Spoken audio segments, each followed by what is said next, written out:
It's important. Why is it important? One number, 48. You know what that number is?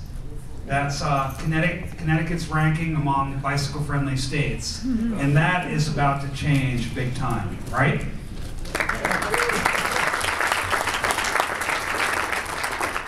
I'm here also because I have a lot of faith in the good work of CSG, the Cycling Sports Group in Cannondale, and Jeff McGuane is on the board of directors, and I know from experience how much an invested bike industry leader can add to a statewide advocacy effort.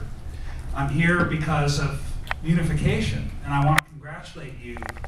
This is part of the maturation and growth of the bike advocacy movement. You know, you have a lot of good local groups, and it all is local, but when you can combine and marshal all of that collective power and bring it to Hartford and bring it wherever else you need to, that's really, really a great thing. So it's a very, very optimistic time, and again, we're like 3 weeks after peak foliage, I thought, and it looks pretty good. Coming in on the plan, I thought it was October 17th or something, but it's almost Thanksgiving. And I also thought that the election was about 2 months ago, because it feels like that to me, because the number of discussions that we've had about what the election means to bicycling and to all of our work, we've been talking about it a lot. So I'm going to rattle through very, very quickly some lessons that I've learned this year, and I hope that you'll find it helpful. Smart growth, a lot of the things that have been integrated in the program today, he's the best. He has a blog. I think it's called Life in the Fast Lane. Go take a look at it.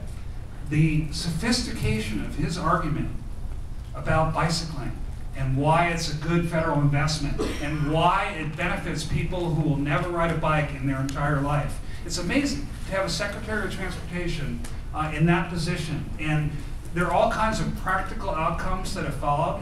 One is the Tiger Grant program that maybe you've heard about. There have been 2 Tiger Grant rounds that have been announced. In the first one, Indianapolis and Philadelphia each received, well, we'll call it $20 million or so to invest in bicycling.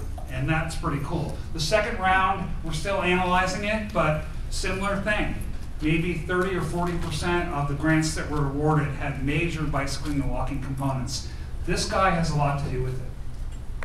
Here's another thing. To school and to come home, it's safe route for everybody all day, every day. So just Safe Routes to School is not only a kids program.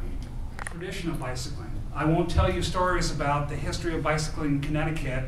You probably know more about it than I do, but it's very, very rich. There's a long and strong tradition of bicycling in Connecticut. And just to hear that you're unifying, that you have a new executive director, that you have industry support from one of the powerhouses of the industry, that they'll be committed, and others, I'm just really, really optimistic. And so even though the election has made us wonder, what are we going to do without Mr. Oberstar as the leader of the House Transportation and Infrastructure Committee, I'm so optimistic about where bicycling and walking are going in this country.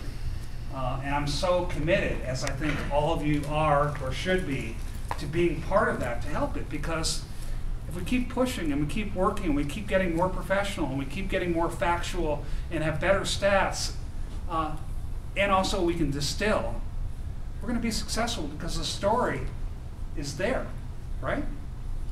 So thank you.